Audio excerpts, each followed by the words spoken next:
Sometimes I wish that I could freeze the picture and save it from the funny tricks of time slipping through my fingers all the time. I try to capture every minute, the feeling in it slipping through my fingers all the time. Do I really see what's in her mind? Each time I think I'm close to knowing. Did my phone just die?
Sa unang taon, unang pagbuhos ng ulan na tinatawag nilang Niebe. Ito ang patunay na unang pasimula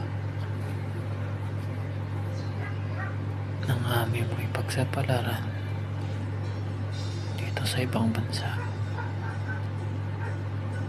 Saludo ako sa inyo, mga kapwa OFW, dahil sa ganitong mga situation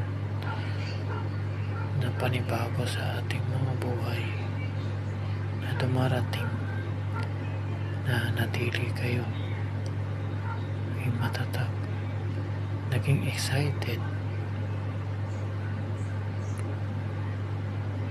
at kung anong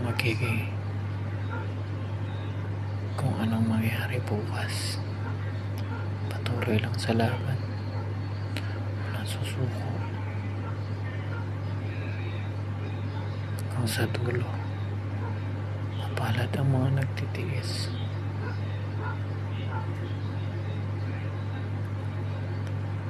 At mapalad na ang mga nagsilungkot ngayon, dahil ang kapalit niyan walang humpay na saya.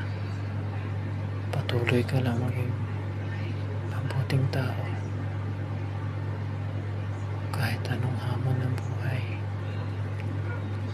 Piliin mong maging mabuti at maging may pakinabang ang bawat hakbang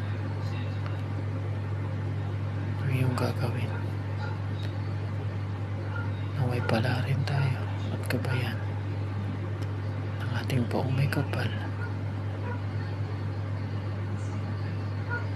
at manguna nawa ang ating Panginoong Diyos sa bawat hakbang, dahil hindi kaya ng bawat individual kung walang Diyos na nakagabay sa bawat isa. Maraming maraming problema darating. Pero marami ding mga solusyon na pagpipilian. Life is too short, kaya gawin mo pakinabang ang buhay mo, kapatid.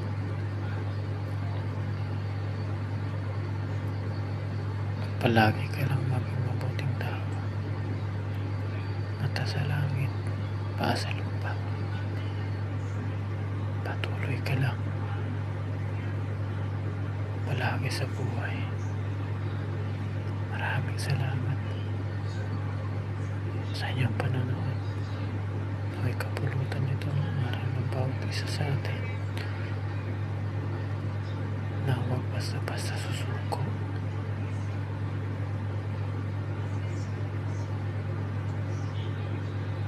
Dahil walang madali sa buhay, walang mabilis, walang magic. Lahat dadaan sa proseso.